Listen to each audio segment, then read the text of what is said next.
C'est Milei? Oui, vous voyez moi. Alors, bonsoir à tous et bienvenue à nouveau sur Parabellum. On décidait s'il fallait vous voyez, en somme. Ça, c'est un quiz. De quoi parlions-nous avant de passer en direct? Quiz. Parce que vous ne nous attraperez jamais. On leur donne un petit indice. Oui, allez. Run. Allez, même pas un autre. Allez, l'ombre du guerrier est plutôt facile. D'accord. Voyons à la fin s'il y a quelqu'un. Qui connaît le cinéma japonais, disons? En général, voilà. Avec des références cependant citées par un célèbre réalisateur américain. Oui. Plus facile que ça. Allez, ne te trompe pas sur celui-ci. Le télévote commence maintenant.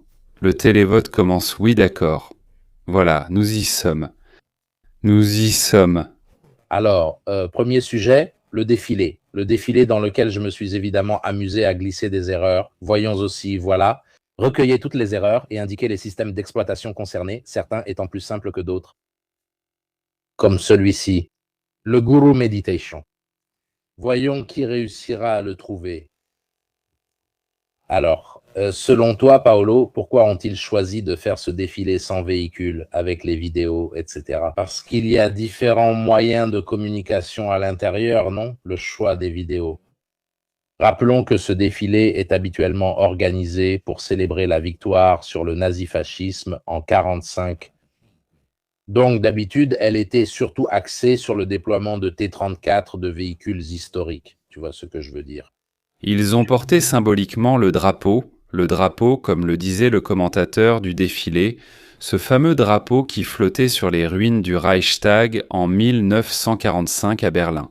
Un drapeau, à vrai dire, quand on le voyait, il était tellement bien entretenu, repassé, lavé, qu'on aurait dit qu'il n'avait jamais traversé la guerre, et ainsi de suite. Accordons-leur le bénéfice du doute. Quoi qu'il en soit, le commentateur l'a présenté comme le drapeau soviétique qui avait flotté sur le Reichstag. C'est aussi dramatiquement beau et agréable à imaginer. En tant que militaire, on reste toujours impressionné par la façon dont les Russes défilent, qui est d'un tel esprit martial, d'une telle capacité, vraiment, pour faire ce genre de choses. Il faut d'interminables heures d'entraînement où tu vérifies le pouce le long de la couture, le pied levé à une hauteur précise, la poche alignée. Vous n'avez aucune idée de ce qu'on appelle, dans l'armée, l'instruction formelle. L'instruction formelle était détestée par tous, autant ceux qui la donnaient que ceux qui la subissaient à cause des gardes à vous, repos, droite, gauche et de la marche façon bersaglier. Bref, chacun a son propre pas, l'alignement, c'est-à-dire qu'on va contrôler des détails redoutables et regarder que cela marche, il me semble, à 18 de front. C'est-à-dire 18, ça veut dire que, eh bien, il semble droit, mais chacun n'a pas vraiment idée de qui il a à côté. Et sortir de 10 cm, ça se fait en un instant. Bref, d'un point de vue technique, c'est une manifestation exceptionnelle, d'une chorégraphie exceptionnelle.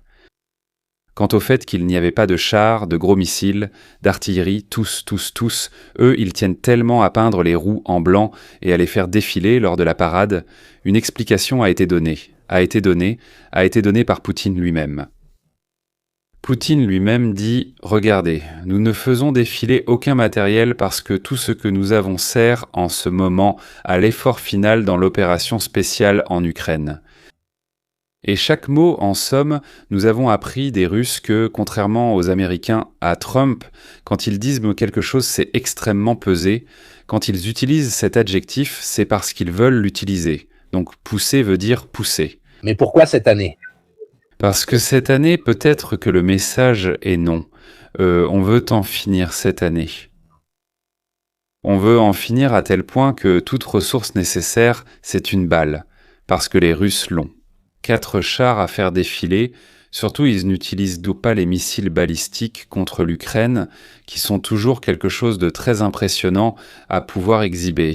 Mais le message, c'est que tout ce qui n'est pas strictement indispensable est consacré à la poussée finale pour clore l'opération spéciale. Et c'est Poutine qui le dit, ce sont les mots de Poutine, hein. Il y a un autre aspect. J'ai écouté la traduction de l'orateur officiel de la manifestation et cela m'a beaucoup frappé. Que pour toutes les unités qui défilaient, à part les académies, à part les écoles militaires, à part les jeunes en formation, pour les unités combattantes, il y avait la citation. Nom par nom et décoration par décoration du grade, nom de famille, prénom et décoration au cours de l'opération militaire spéciale. Je vais donner un exemple. Le drapeau du 232e régiment est porté par le lieutenant-colonel Ivan Grachev, décoré de la médaille Parava pour l'opération militaire spéciale. Suivent le caporal, le sergent, le maréchal, décorés à leur tour de ceci et de cela. C'était en grande partie des gens qui combattent actuellement en Ukraine ou y ont combattu. Je ne peux pas comparer avec l'an dernier car je n'ai pas entendu le commentaire officiel. Cela m'a marqué surtout que les références concernaient ce que fait la Russie aujourd'hui. Et en effet, regardez ceci, vous voyez les médailles qu'ils ont. Ils en ont. Ils donnaient justement ce genre de... Ces choses elles sont impressionnantes, vraiment, je vous l'assure. Essayez de comparer.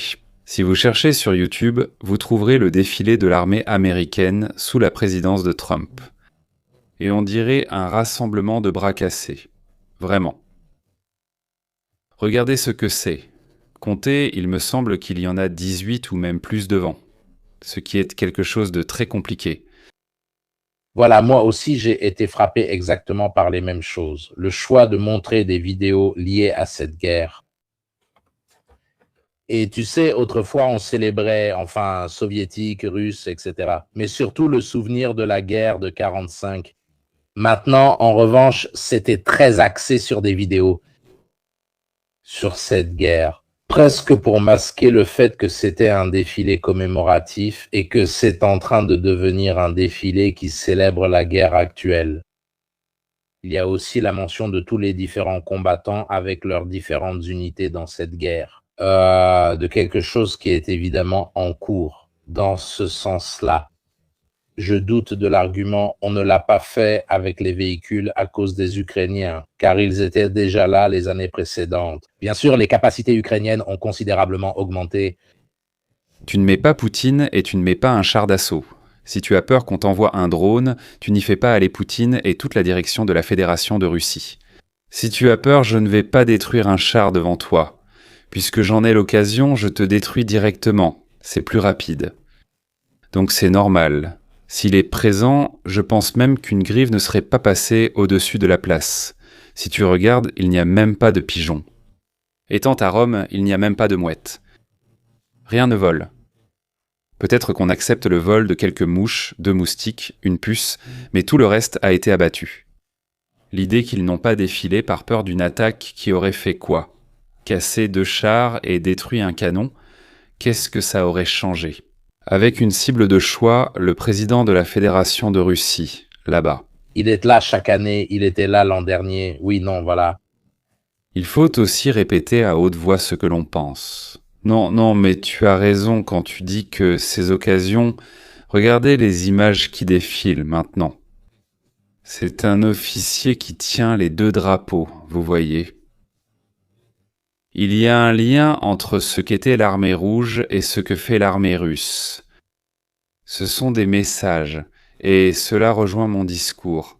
Ce sont des messages que, par exemple, la Chine a transmis l'année dernière, avec un défilé d'un tout autre niveau.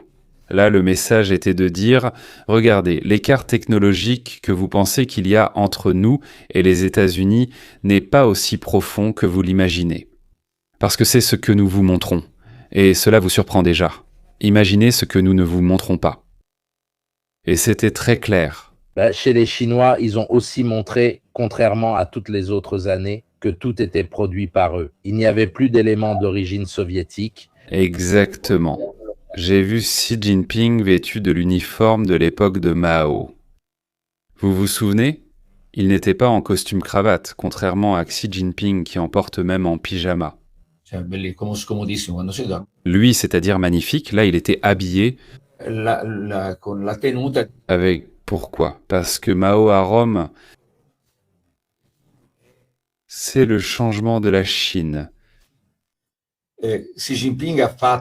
modifier la constitution de la République populaire afin qu'il n'y ait plus de limite de 2 mandats à la présidence. Donc il se propose d'être le Mao 2.0 et pour souligner la continuité avec le grand timonier, lui, l'autre grand timonier, s'habille comme lui. Ces choses-là, ces messages même indirects, sont compris et perçus.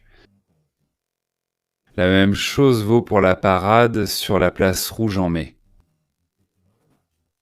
C'est un message dans lequel la Russie dit « Nous voulons conclure cette guerre d'ici la fin de cette année ». Nous l'avons mal traduite.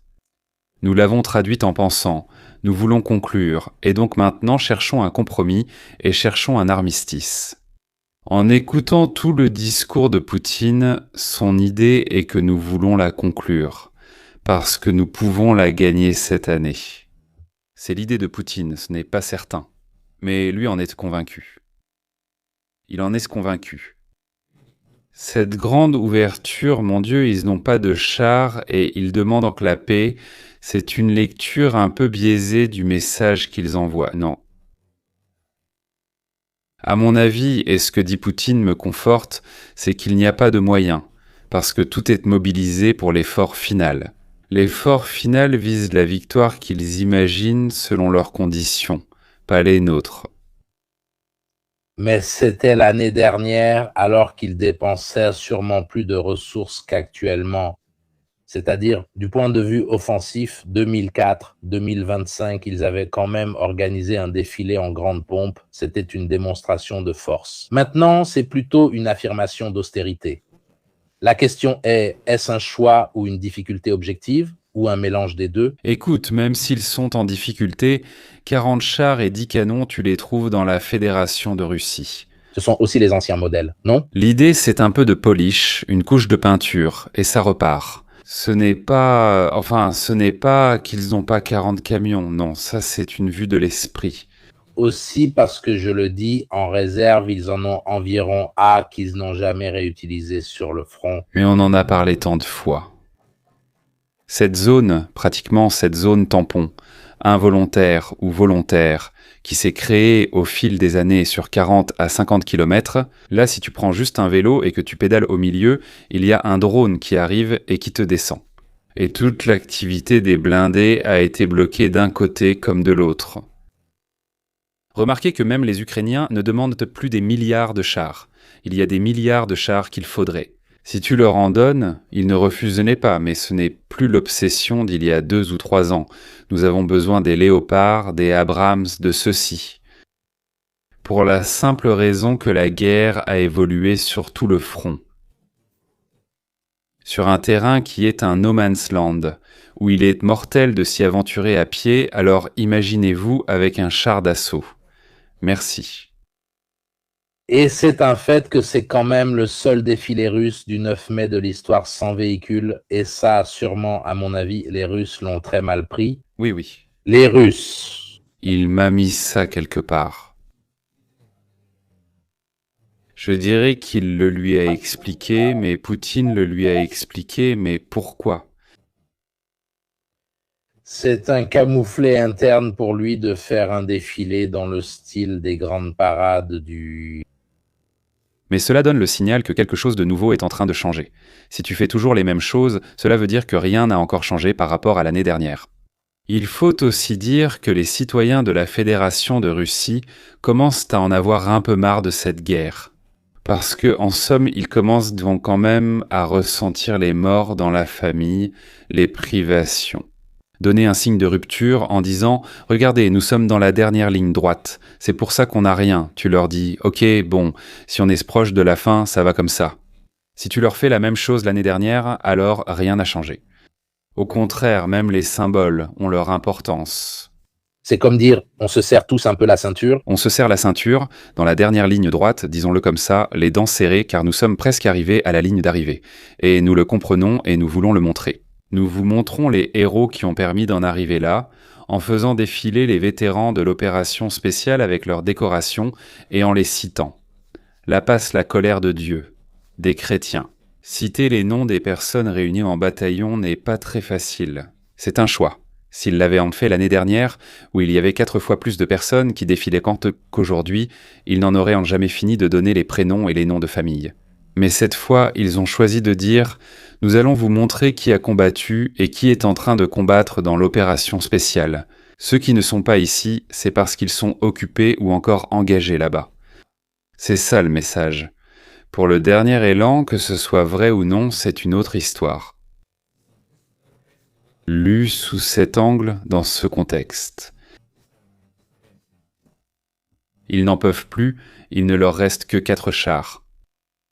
Chars d'assaut. Pourquoi justement? Avoir le choix rend la chose intéressante, parce que c'est un choix qui cause quand même des dégâts. C'est-à-dire qu'à l'extérieur, ils ont été moqués, évidemment. Il y a eu plein de mèmes qui sont sortis, etc. Poutine affirme qu'il pense que la guerre entre la Russie et l'Ukraine va se terminer, évidemment à sa manière, c'est-à-dire qu'il faut toujours décoder ce qu'il entend par finir. Il l'a réaffirmé le lendemain, vous voyez quel est le problème des journaux. Mais dans un gros titre, ils n'attendent pas 48 heures pour voir s'il y a un complément au discours, car pris ainsi, on dirait que Poutine veut venir parler et finir cette guerre. En réalité, il y a ensuite eu une autre déclaration de Poutine disant qu'ils veulent prendre le Donbass. Donc, ils veulent dire que cela va se terminer lorsqu'ils atteindront leur objectif minimum, qui est maintenant la prise du Donbass. Et c'est très différent de dire que c'est sur le point de se terminer. Qu'ils y parviennent par la voie de militaire, je ne sais pas, voilà. J'ai quelques doutes, en fait, il y a un peu plus qu'un doute. Mais il n'y a que les moyens militaires pour mettre fin aux guerres et cela pourrait être un bon moment pour conclure des accords. Voilà, disons-le comme ça.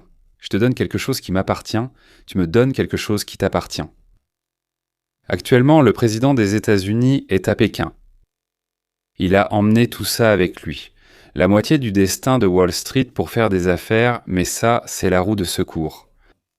C'est sûr, les 1214 magnats qu'il a emmenés feront quelques affaires.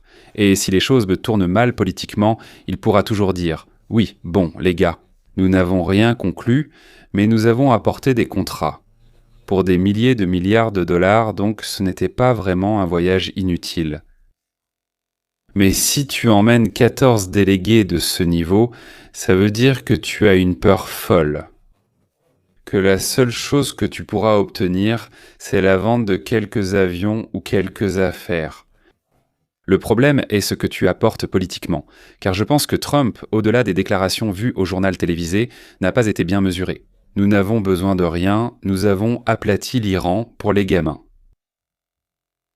Microgatto me le confirmera ensuite, non. Ma non è qui, però Qu'il a mesuré au lit. Politique porti, je crois, Trump. Ah, non so come. au-delà des déclarations que j'ai lues au journal télévisé, je ferme un peu les yeux sur l'Ukraine. Je leur donne déjà peu, je continue à leur donner encore moins comme soutien. Il n'y a que les Européens et donc Poutine peut penser que c'est la voie vers la conclusion. Et pourquoi? S'il pense conquérir sur le terrain ce qu'il n'a pas encore conquis, eh bien la capacité commence à devenir un peu... Parce que je crois... Andare di forza dove non è arrivato oggi, credo che De là, déclaration au journal télévisé non mesurée. Le problème est politique. Je pense qu'on a un peu perdu ça de vue au milieu de la question sur Poutine que Marco Baroncini est en train de poser. Je vais l'expliquer mieux, puisqu'on nous demande si nous avons parlé de la menace voilée. La menace voilée, qu'est-ce que cela signifie? Il veut dire qu'à un certain moment dans le discours de Poutine, il y avait un avertissement pour l'Arménie qui est en train d'entamer, disons, une sorte de rapprochement vers l'Europe. Et c'est parce que cela va vraiment à l'encontre du petit discours sur l'expansion de l'OTAN comme cause déclenchante. Et ça va vraiment. Au contraire, nous, sur cette chaîne, nous avons, disons, soutenu cela depuis un bon moment, c'est-à-dire que ce n'est pas une question de proximité. La petite histoire des missiles placés en Ukraine, comme si, dans un échange nucléaire, un missile lancé depuis l'Allemagne ou depuis l'Ukraine changeait quelque chose. Tu lances, il lance, ça ne change rien. Vous voulez un parallèle? Les Russes ont toujours eu du nucléaire à Kaliningrad, pourtant cela ne semble pas causer d'inquiétude particulière. Et pourtant, techniquement, ils peuvent bombarder Berlin en quelques minutes. bien plus rapidement que les Américains depuis l'Allemagne ne peuvent bombarder Moscou, pour donner une idée. Donc ce n'est pas dove sono i missili. Pour moi, ce n'est pas une question de proximité, car tout est mesuré au-delà des déclarations. C'est politique, mais je pense qu'au-delà des déclarations que j'ai lues aujourd'hui au journal télévisé, Pas mesuré. le problème, ce sont les déclarations vues au journal télévisé. Je crois que tu as des problèmes. Problemi con... Tu coupes un peu. Tu coupes un peu. Et maintenant, Maintenant, je t'entends, mais je ne sais pas si les autres verront. D'accord. bon, le discours est le suivant. Une Ukraine qui se rapproche beaucoup de l'Occident parvient à devenir un laboratoire qui, inévitablement, commencerait aussi à pénétrer à l'intérieur de la Russie en raison de la proximité. Et c'est un modèle qui, à coup sûr, ne plaît pas à Poutine ni à son oligarchie. Donc cela va tout à fait dans le sens de ce qu'il a dit à l'Arménie, comme pour dire attention au rapprochement avec l'Occident, je te préviens tout de suite, regarde comment ça s'est passé en Ukraine. Et il a fait référence à l'Euromaïdan. Il n'y avait pas le discours sur l'OTAN, sur la menace militaire, mais vraiment l'idée de faire attention à qui tu choisis. De quel côté vas-tu? Aussi parce que si on laisse passer ça à l'Ukraine, on dit à tous les autres qui y pensent « alors c'est possible, alors c'est possible ». Et c'est mortel pour la Fédération de Russie. Ils ne peuvent pas se le permettre. Je ne dis pas que c'est bien ou mal que ce soit ainsi. Je dis seulement que dans une perspective russe, non pas ancienne, mais héritée de l'après-Union soviétique, et maintenant il y a une zone de territoire à l'intérieur de laquelle il ne t'est pas permis de faire tout ce que tu veux.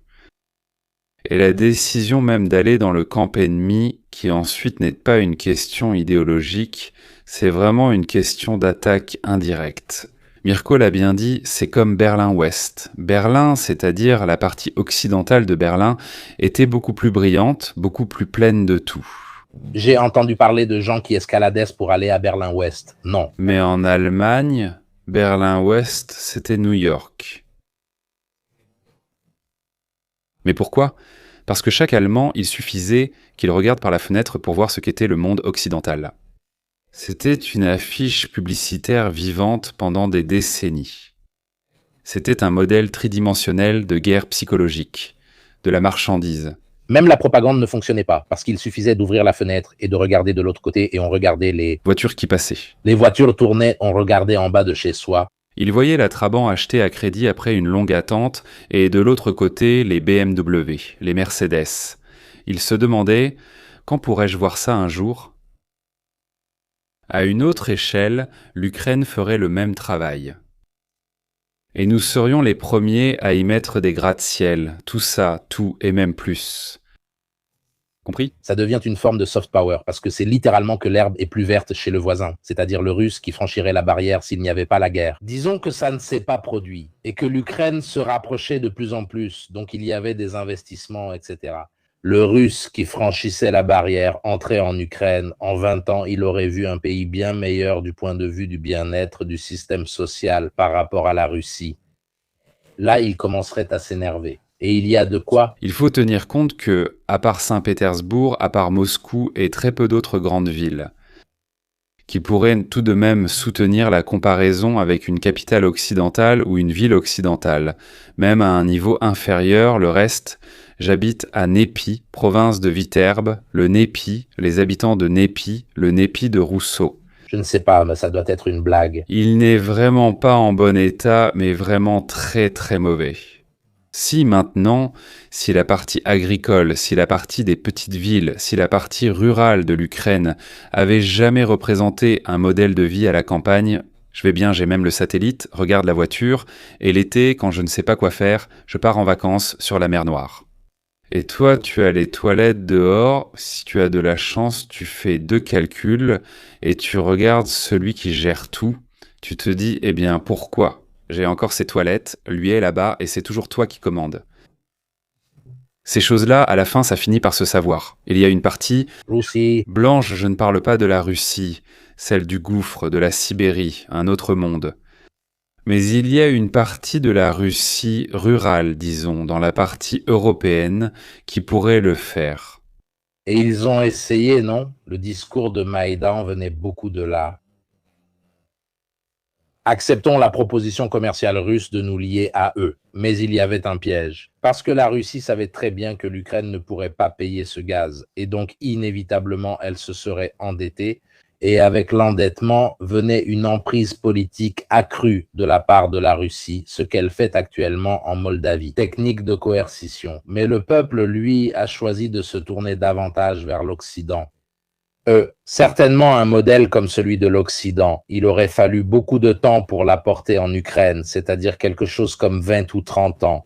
Je ne pense même pas que Vladimir Poutine l'aurait vu de son vivant, pour être honnête. J'admets aussi que notre modèle occidental, au-delà de sa beauté et de la richesse éclatante qu'il affiche, a tout de même quelques petits problèmes. Ce sont les petits problèmes évoqués par le président des États-Unis lui-même, pas par moi.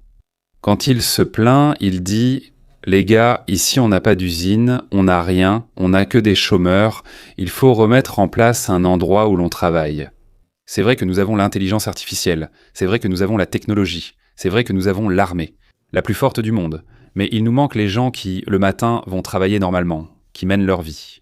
Et c'est le président, le chef de la partie la plus capitaliste du monde. Donc notre modèle n'est pas que... Mais ça, c'était un choix délibéré. Ce n'est pas que tu y es arrivé par décadence économique. C'est parce que tu as choisi... Voilà, ce n'est pas non plus proposer le modèle de développement capitaliste.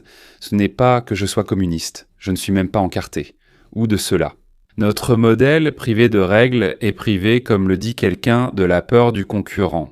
Il y a des auteurs qui, vu l'heure, vu les médicaments, je ne m'en souviens pas, mais il y a des auteurs qui disent bon, que soviétique, ce n'est pas tellement les atomiques, problème perdu, et un paragone capitaliste qui devait démontrer qu'il était capable d'offrir les garanties sociales que donnait l'Union soviétique, même dans un environnement économique différent. Il devait être un capitaliste plus bienveillant. Donc les logements sociaux, l'éducation gratuite. De ce point de vue, c'est extrêmement intéressant, Paolo, parce que les Russes avaient le même problème en interne. Mais une fois l'Union soviétique disparue, il dit « Je n'ai plus besoin de prouver que je suis bon et compatissant. Je deviens le capitaliste aux dents dégoulinantes de sang. Donc, à vous, fais-moi les stars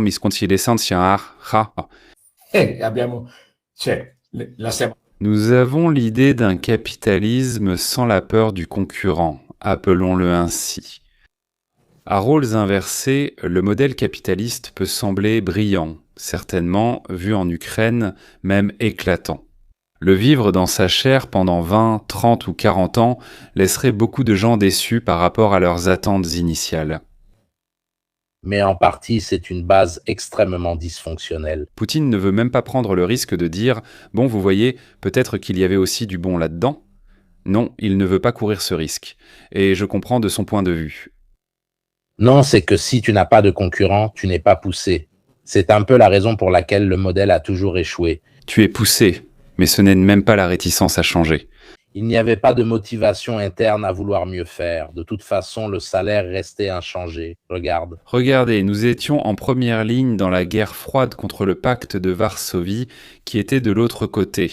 Selon vous, le capitalisme européen ne voulait-il pas déjà nous offrir l'État-providence des pays européens ? Les retraites, les cures thermales, la santé publique, les écoles publiques, de cette manière-là. C'était une façon de dire, regardez, on peut vivre dans un monde capitaliste, libéral d'un point de vue économique et avoir une vie digne. Il n'est pas nécessaire d'être communiste pour se faire examiner gratuitement par un médecin. Il n'est pas nécessaire d'être communiste pour aller à l'université. Parce que tu peux être capitaliste et avoir une université à un prix abordable. Donc, tu es un modèle en échec. Fini. En Italie, cependant, tout le poids de l'État-providence dit « Bon, il n'est plus nécessaire de le maintenir, l'État-providence, puisqu'il n'y a plus personne, nous n'avons plus rien à prouver à personne. » Et c'est la partie triste de l'histoire. C'est-à-dire qu'il manque aussi ces politiques qui servaient à attirer en montrant que c'était un meilleur modèle. Voilà, il le dit, regarde Stefano Pizzin. Il le dit, Stefano Pizzin dit qu'en Occident, il y avait les social-démocraties. Voilà, les social-démocraties sont la réponse capitaliste, disons humaniste, au modèle socialiste pur, où nous sommes tous égaux. L'économie dirigiste d'État. Vers laquelle, petite parenthèse que je vous laisse là, nous nous dirigeons sur le sujet, écoutez-moi bien. Ce que dit Musk, ce que dit Peter Thiel, ce que disent ces gens-là. Et puis dites-moi si vous trouvez tant de différences avec l'économie dirigée d'en haut, avec les plans quinquennaux dont parlait l'Union soviétique ou la Chine. Tout sera choisi par une élite de personnes qui décideront pour tout le monde et diront quelles sont les choses à faire. Les gars, les choses à faire, c'est ça. Il modello economico. Le communisme passé par les leaders de l'intelligence artificielle.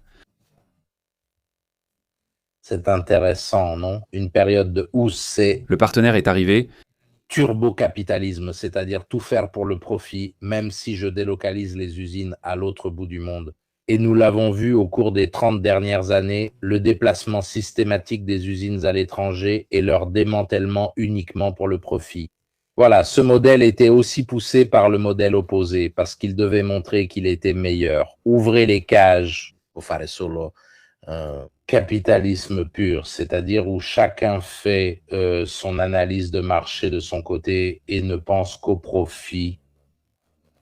Non, je n'ai pas vu l'analyse de Parsol Renato, mais j'ai vu que son livre m'est arrivé aujourd'hui. Contre l'Empire, l'autre, je dois encore le lire, car nous allons l'inviter sur la chaîne. Je viens juste de recevoir le livre aujourd'hui, donc je ne l'ai pas encore lu. Mais j'ai tendance à soutenir ce que dit Capitini. Un autre point qui n'est peut-être pas beaucoup ressorti et qui pourtant est là pour la première fois, Poutine, à part le fait qu'il dit qu'il veut parler avec Zelensky et que ce n'est pas vrai qu'il ne voulait pas parler avec Zelensky, alors que jusqu'à hier, il disait C'est une nouveauté, c'est vraiment une nouveauté. Qu'il n'était pas légitime. Donc comme Berlusconi, il s'est dissocié de lui-même. Mais passons, en politique, on fait ce qu'on veut. L'autre point important, selon moi, c'est qu'il veut parler aux Européens pour la première fois. Oui, ça nous a beaucoup plu, ça. Si on dormait tous, il disait « Je veux lui parler », il a appelé. Qui répond « J'y vais, mets gros ton pantalon, mets ta cravate ».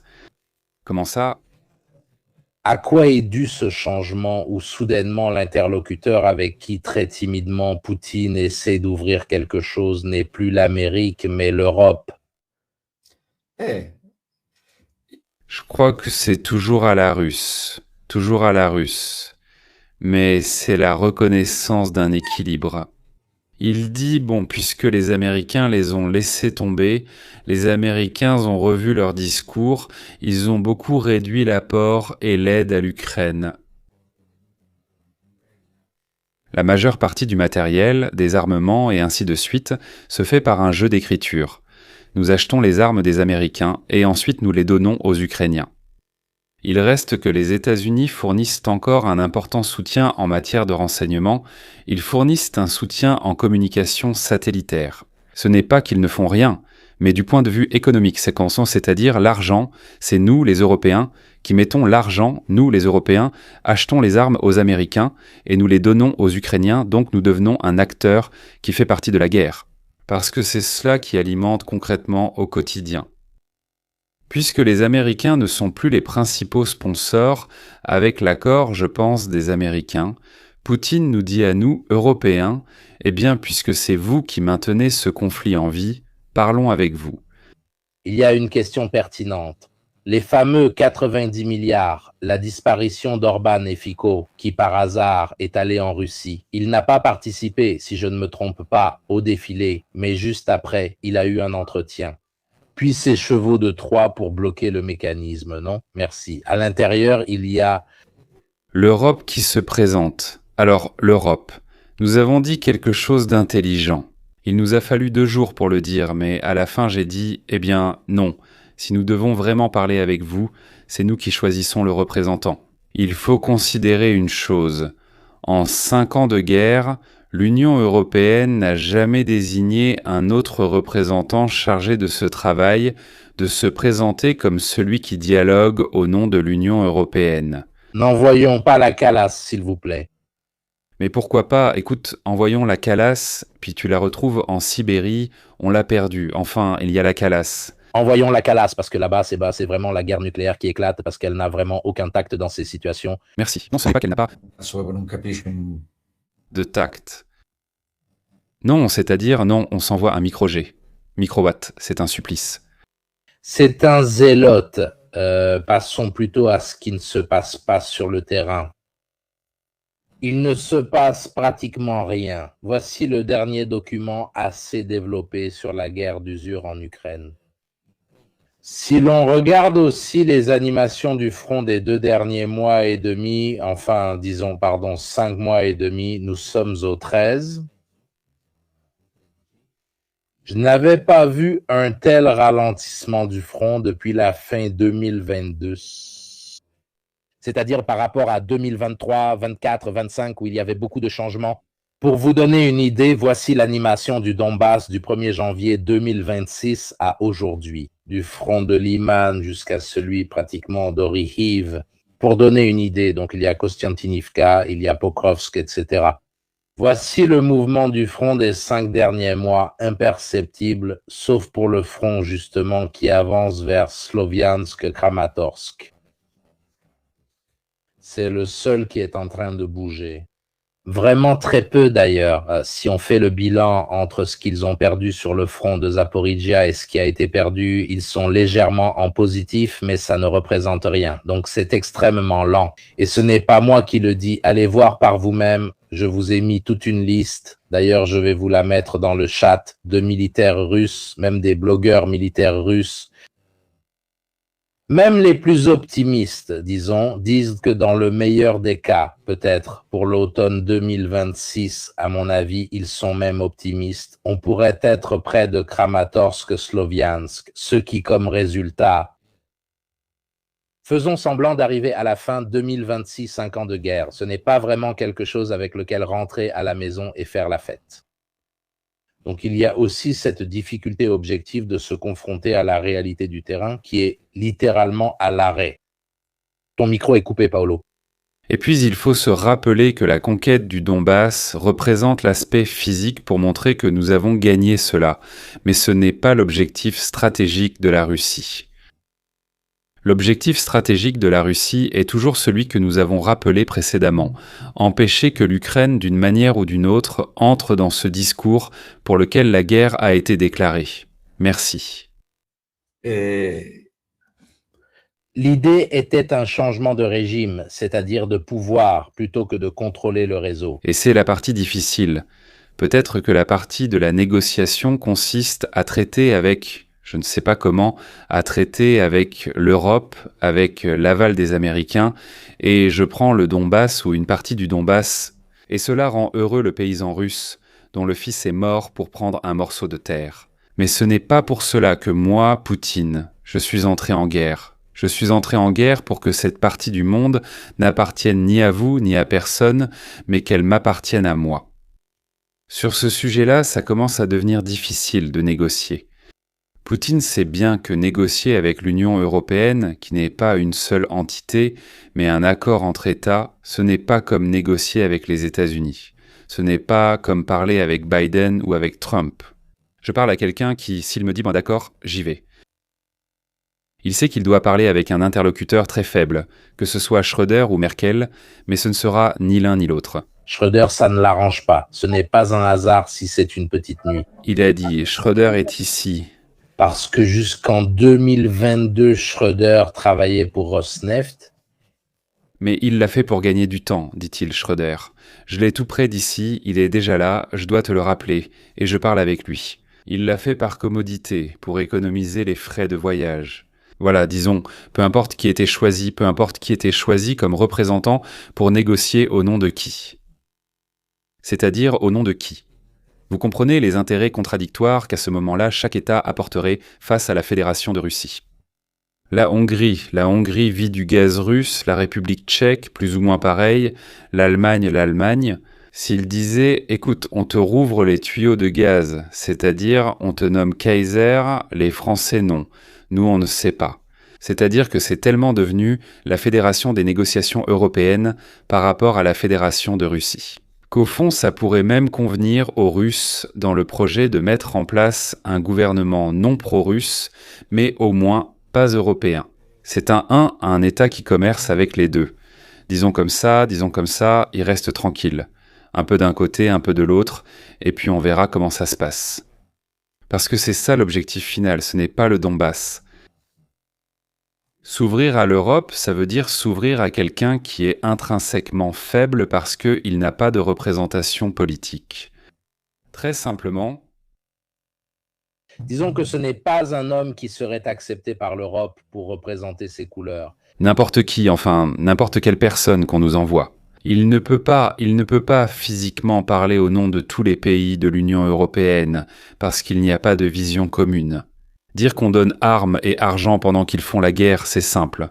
Mais dire que la guerre cesse, c'est différent. Qu'est-ce que j'y gagne ?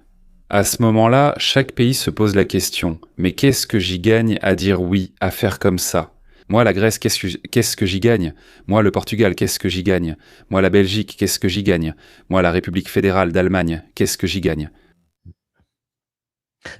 Mais il n'est pas très aimé en Allemagne. Non, en Allemagne, il est détesté, tout simplement. Schröder. Mais vraiment pas Schröder. Un accord de paix qui profite entièrement aux Polonais, et quand est-ce que ça profite aux Hongrois ? Et par exemple les Tchèques. Ensuite commencent à réapparaître, à remonter à la surface, les frictions internes à l'Europe qui existent depuis toujours. De la part de, je crois, Poutine, sachant très bien que l'Europe n'a pas la force.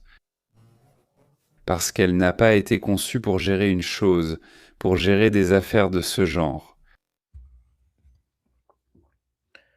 Nous regarderons l'Amérique en disant « Que devons-nous faire ?» C'est ce que nous lui demanderons et c'est l'accord qui plane au-dessus de nos têtes. Parle avec les Européens.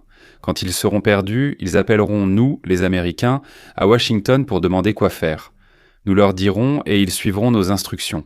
Il y a aussi un choix qui n'est qu'un miroir aux alouettes. Je dis Schröder, eux disent Schröder, même pas en rêve, tu l'as payé jusqu'à hier. Mais non, mais... Je répète, même Charlemagne peut venir, l'empereur Auguste.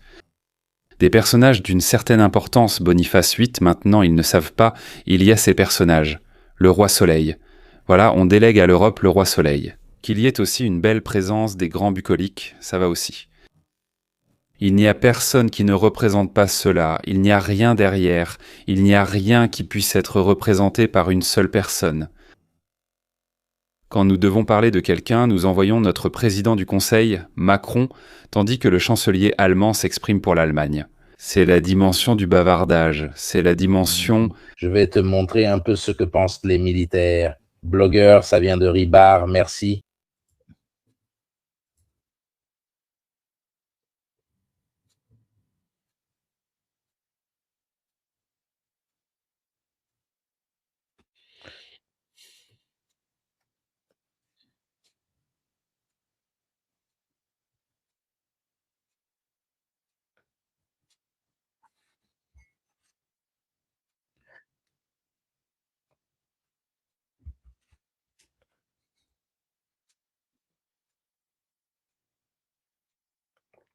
En gros, il dit qu'à la fin, la Russie.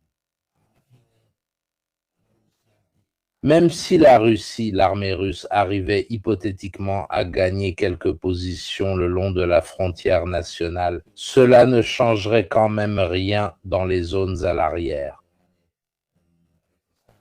À la fin de ses articles, il dit, c'est ce que dit Ribard, plus d'assaut de chars mécanisés. Les missiles longue portée de l'Ukraine ne peuvent pas être arrêtés parce que la Russie n'a pas de défense aérienne sur tout le territoire. Même si les Russes faisaient la guerre pour réussir à avancer, cela ne changerait rien, parce que ce n'est pas en avançant de 20 km ou en reculant de 20 que ça change quelque chose. C'est ça. Un autre propagandiste russe, il s'appelle Mikhail Zvinchuk, a affirmé que blâmer les voisins est une excuse commode pour les Russes, mais que ce n'est tout simplement pas vrai. Selon lui, les Russes doivent reconnaître que l'Ukraine peut désormais lancer des drones sur de longues distances. Et justement, ces derniers jours, on parlait du fait que des drones ukrainiens ont même été aperçus dans l'Oural. Voici une vidéo d'un drone ukrainien à 1600 km à l'échelle. Ce qui se passe avec les Américains, avec l'Iran. Tu peux passer les 25 prochaines années à envoyer des drones d'un côté et de l'autre. les drones russes sur les tanks sur l'Ukraine et les drones ukrainiens sur la Russie. Ce n'est pas la façon de la terminer, ça ne marche pas, c'est juste un moyen de maintenir la pression. Ça oui. Tu ne peux pas penser que le tournant de la guerre, c'est le fait que les Russes lancent une campagne de missiles et détruisent ceci ou cela. Et les Ukrainiens lancent une campagne de drones et détruisent les raffineries. Ce n'est pas ça. C'est-à-dire, ce n'est pas l'élément décisif du combat. Et cela reste encore. Cela semble étrange, l'infanterie, qui est la partie terrestre, mais qui ne peut pas se déplacer à cause des drones. Donc, cette guerre pourrait continuer tranquillement pendant les prochaines années, en s'envoyant 20 drones par semaine de part et d'autre. Et toi, tu es là, avec le bus à Lviv, et toi, et... à Lviv... Mais cela ne changera pas, cela fera vivre les gens dans une incertitude permanente. Il ne prévoyait pas de subir de conséquences en menant la guerre en Ukraine. D'un autre côté, maintenant que le front est figé, on ne veut pas risquer des hommes, ni d'un côté ni de l'autre. Il y a eu une attaque timide et ponctuelle d'un côté et de l'autre. Il y a 1 mois et demi, une à Lyman, une à Pokrovsk, qui se sont très mal terminées. Que ce soit du côté ukrainien, c'était le bataillon Skala, ou du côté russe, peu veulent risquer leur peau. Et donc, on reste dans une situation où je t'envoie des drones, tu m'envoies des drones, moi je t'en envoie, alors qui a le plus à perdre? Les deux questions. Les Russes, car ils ont sûrement des cibles plus rentables. Frapper une raffinerie est bien plus efficace que quelques immeubles. Ukraine. La plupart viennent malgré tout de l'étranger. Et les entrepôts où sont produits là les drones, ils sont tellement nombreux, petits, décentralisés, qu'au final, ce n'est pas un type d'industrie que tu peux frapper. Les Ukrainiens eux-mêmes ont échoué à frapper la production de drones Gerberie. Ceux dérivés des Shahed, pourquoi les Russes en ont-ils fabriqué autant? Ce ne sont pas les hangars qui bloquent vraiment la grande production, j'ai remarqué, mais depuis environ 7 à 8 mois, beaucoup de militaires, de blogueurs, mais aussi des propagandistes italiens ont commencé à dire « Les objectifs initiaux, nous ne pouvons pas les atteindre. Au mieux, on peut prendre le Donbass, mais une fois le Donbass pris, d'accord, tu l'as. Et après, si ce n'est pas un objectif... » Ce n'est pas ce que vise Poutine. À ce stade, ce serait une vraie défaite stratégique. Si cela arrive, prends le Donbass et nous irons avec l'Union européenne. Une défaite comparable à celle que Trump subirait si ses pourparlers prenaient en main enfin. Il disait bien, Hormuz, on le garde pour nous. Les passes d'Aran, on les garde aussi et on garde aussi d'autres ayatollahs. Il a détruit quelques trucs, mais ça t'a été un plaisir. C'est-à-dire, je crois que Poutine pense encore qu'il est possible de viser l'objectif stratégique. C'est vrai, ce que nous avons dit justement au début de cette émission, c'est que c'était un régime, sinon ami, du moins pas hostile. Et il y croit encore. Maintenant, ce régime pourrait, s'il perd le soutien de cette administration américaine.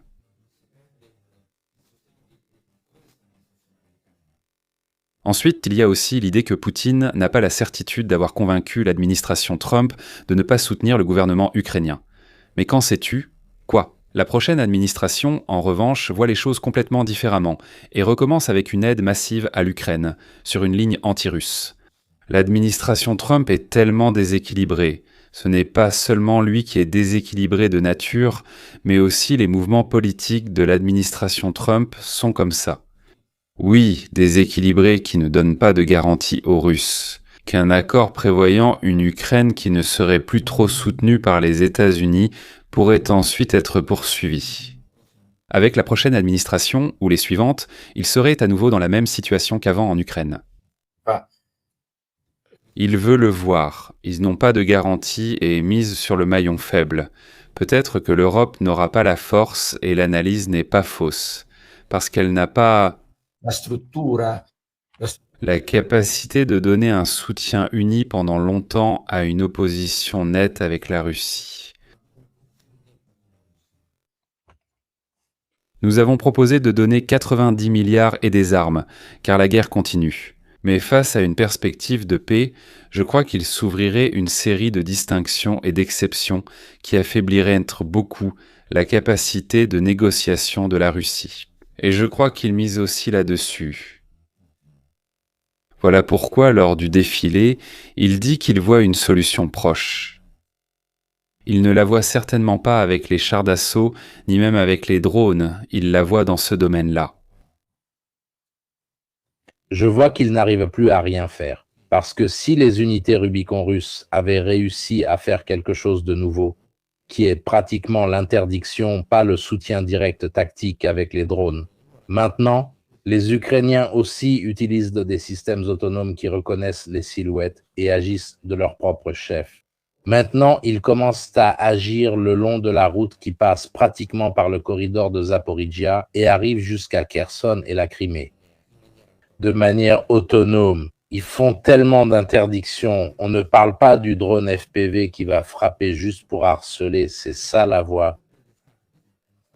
Ce sont des camions logistiques russes qu'il est désormais même difficile d'organiser. L'une des plus petites actions, même un acte élémentaire, devient un problème parce que tu as toute la... On évoque 160 km en arrière. Les drones opèrent désormais. En l'espace d'un an, nous sommes passés de drones qui opéraient normalement dans une zone de 20 à 30 km à 40 à 60 km. C'était à peu près ce qui s'est passé vers la moitié de l'année dernière, vers la fin, alors que ceux d'aujourd'hui sont arrivés. Ceci est extrêmement significatif. Reliez-le par exemple à ce qui se passe au Liban, dans le nord d'Israël, avec Hezbollah qui imite un peu grossièrement. Les leçons tirées du théâtre ukrainien contre les Israéliens qui ont une force blindée prépondérante. On commence à compter les chars détruits. Là-bas, il y en a déjà un certain nombre. C'est significatif. C'est un aspect très important. Ce que dit Mirko, c'est que, disons, 200 km, c'est beaucoup à l'intérieur de laquelle tu n'as aucune liberté. Nous devons penser qu'il y a autant à... et que les deux parties ne peuvent pas étendre cette zone parce qu'ils ont les mêmes capacités. Ces faits ont été dénoncés par Alexei Zirov et Vladimir Romanov, un célèbre blogueur militaire russe, qui ont également montré les carcasses de véhicules détruits. Sur l'artère stratégique, celle qui part de Rostov, comme on peut le voir, passe par Mariupol, puis descend pratiquement jusqu'à la Crimée, à une distance de 160-200 km du front. Elle serait maintenant régulièrement ciblée par des drones américains via Starlink. Ce serait l'autoroute M14, celle-ci, que l'on pensait jusqu'à il y a quelques mois être sûre, en dehors de toute façon de la zone dans laquelle ils opèrent. Les deux opèrent à des distances tellement incroyables. Qu'est-ce que tu veux organiser s'il te frappe par derrière? Non, tu peux réagir en faisant la même chose à l'intérieur des 160 km ukrainiens en les empêchant de vivre eux aussi, en considérant que les Russes ont en plus une force de missiles que les Ukrainiens n'ont pas. C'est-à-dire qu'ils peuvent nous frapper avec des armes vraiment lourdes qui transportent en temps une charge de guerre très différente de celle d'un drone. Je parle d'un missile, d'installations qui sont beaucoup plus en profondeur. Les Ukrainiens arrivent à atteindre 160 km parce qu'ils ont Starlink. Les Russes n'y arrivent pas parce qu'ils n'ont pas un réseau qui permet d'opérer à ces distances. Pour y arriver comme ça, avec les drones, pour atteindre ces distances, ils utilisent des scanners. Je commence à tirer sur les stations, sur les centrales, sur les ponts, sur tout ce qui rend la vie impossible à toute l'Ukraine. Tu vois comme c'est facile. C'est-à-dire des dégâts réciproques, mais sans possibilité de progression militaire sur le terrain. Il s'agit juste de détruire mutuellement leurs biens et de se rendre la vie difficile l'un à l'autre. Mais sans changer, sans trouver une issue à la guerre. Je ne sais pas si je me fais comprendre. Tu me rends la vie difficile, à moi le russe? Très bien. J'essaie de te la rendre difficile à toi aussi, tant que je peux, et un peu plus en profondeur, là où tu ne peux pas parce que tu habites à Lviv et je t'inflige un dommage. Tu vois, ce fait de se faire du mal d'un côté à l'autre ne mène à rien sur le front. Le front, c'est la solution militaire à la situation. C'est aussi ce que tente de dire Poutine. Non. J'ai remarqué cela. La capacité d'empêcher l'adversaire de faire des choses à distance augmente, ce qui rend les opérations militaires de plus en plus compliquées. Non. Encore plus inutile. Encore plus inutile. Parce que comment fais-tu? Non. Nous utilisons ces Hornets qui ont récemment frappé Mariupol pour donner une idée. Ils sont arrivés à frapper Mariupol, évidemment, grâce à Starlink, donc c'est un élément absolument indispensable pour cette capacité. C'est ce que je remarque. Avec le temps, on voit cette capacité des deux à frapper, mais surtout grâce à Starlink, en profondeur, et on ne voit aucun progrès du point de vue de la capacité de... Il y a une objection ici dans le chat. Il dit... Il y a quelque chose qui m'échappe. Les usines de drones ukrainiennes sont en Allemagne et celles des Russes sont une cible facile. Regardez, les Russes ont déplacé toute la chaîne industrielle au-delà de l'Oural. Donc ils n'ont aucun problème à déplacer la... Les usines de drones sont au Tatarstan. Donc ce n'est pas ça le problème. C'est une remarque qui ne mène nulle part. S'il y a bien une chose avec laquelle les Russes n'ont pas de problème, c'est l'espace. Ensuite, il n'est pas vrai que les usines de drones ukrainiennes soient en Allemagne. Très peu est produit à l'étranger. Ils continuent à s'approvisionner massivement auprès des Chinois, même s'ils ont une production interne. En fait, il y a aussi pas mal de fournisseurs importants en Lettonie, Estonie, Lituanie. Ils ont également été frappés par les Russes lors de quelques attaques, disons comme un incendie, il y a quelques années. Le point est le suivant. Les Ukrainiens sont plus décentralisés. Ils ont de nombreux fournisseurs, de nombreuses relations bilatérales avec divers pays, même s'ils continuent à acheter beaucoup aux Chinois, alors que la Russie centralise, mais sur de longues distances. Mais, je le répète, l'utilisation des drones des deux côtés n'est pas décisive. Cela ne signifie pas que la situation change ou que l'un va se rendre à cause des drones. Tu te dis, ça suffit, mais il y en a trop. Ce n'est pas ça, ce n'est pas comme dire « il y a trop d'artillerie ». C'est l'erreur que Donald Trump est en train de commettre. Je vous interdis des trucs qui volent, qui vous lancent dans des bombes. Tu sais, les bombardements étaient américains, rien à voir avec les drones. Parce que si ça te tombe dessus, ce qu'un drone ne fait pas, ça n'a rien changé. Parce qu'au final, l'utilisation de l'artillerie, y compris les drones, remplit la même fonction, celle du feu. Le feu facilite la manœuvre. Si tu n'arrives pas à manœuvrer, tu gaspilles des munitions, tu fais seulement des dégâts. Mais tu n'arrives pas à réunir les conditions pour pouvoir, c'est-à-dire changer les rapports de force et amener une ou les deux parties à la défaite. Se tirer dessus d'un côté à l'autre, ce n'est même pas la guerre, c'est juste se tirer dessus d'une rive à l'autre du fleuve. L'histoire a déjà montré que ça ne marchait pas. La Première Guerre mondiale se termine ainsi, avec des armées qui se massacrent sur un certain point d'équilibre, et la défaite et la victoire. Elle ne passe pas par la ligne de front, mais par les conditions de l'arrière, par l'économie, par la capacité de soutenir les troupes au front, par la condition de survie des gens qui n'étaient pas au front. Regardez comment cela marche. Si vous attendez une grande victoire durant la Première Guerre mondiale, il y en a. Les unités allemandes sont informées que la guerre est terminée. On leur dit au front que le 11 novembre à 11h, la guerre est terminée. D'accord, alors rentrons à la maison. Allons-y.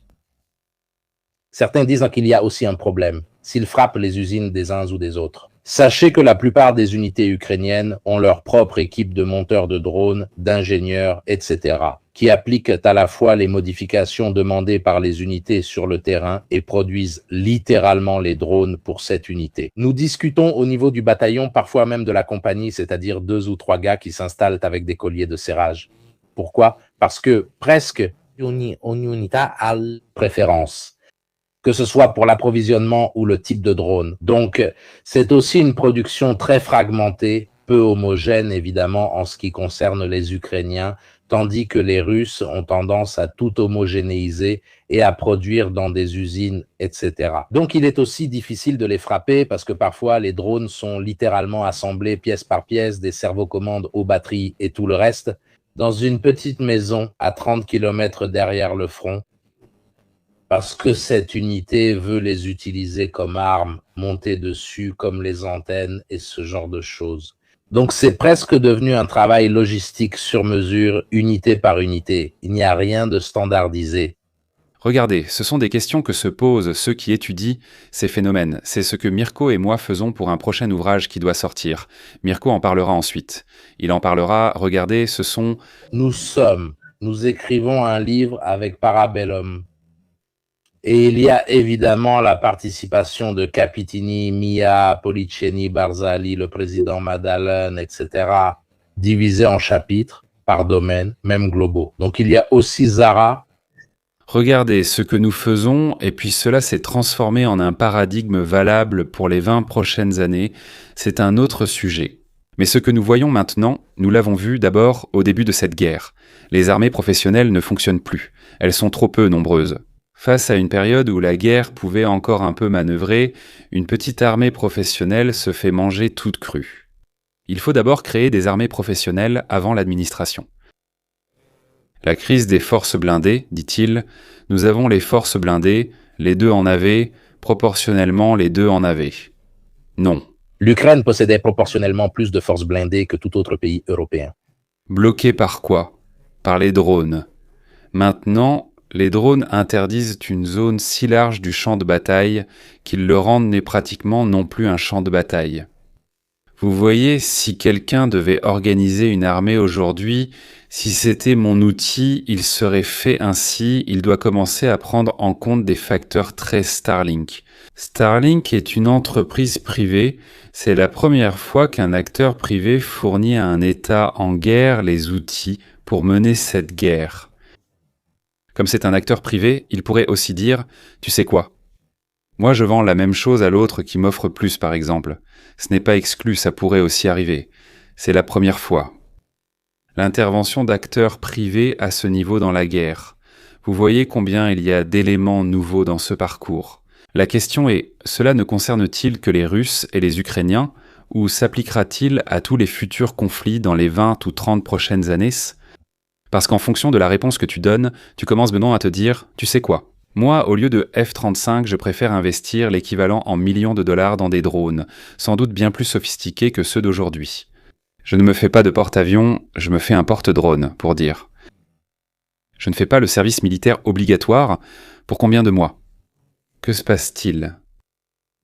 Vous voyez combien de choses ressortent de ces discussions, même celles que nous essayons d'avoir, et je vous invite à les avoir, parce que c'est un peu, je crois, le progrès aussi culturel de discuter de ces sujets entre nous. Réponse ici. Répondez à quelques questions. Même de la Pologne? Oui, absolument. Allez voir les militaires. Military Balance 2022, l'Ukraine avait environ 1 millier de chars estimés, mais seulement 5 fonctionnaient. Cependant, il y en avait pas mal en réserve.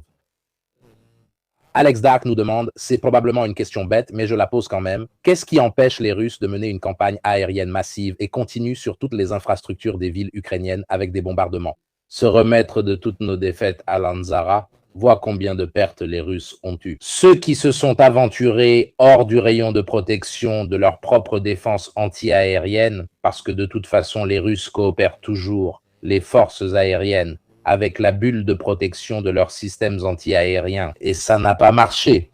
Les hélicoptères, pour donner un exemple, on ne les voit presque plus en utilisation parce qu'ils sont extrêmement vulnérables. La guerre du Vietnam fut celle des hélicoptères, offrant un moyen d'être transporté et déposé en pleine zone isolée avec de nombreux soldats. D'hommes armés, c'est la guerre des hélicoptères.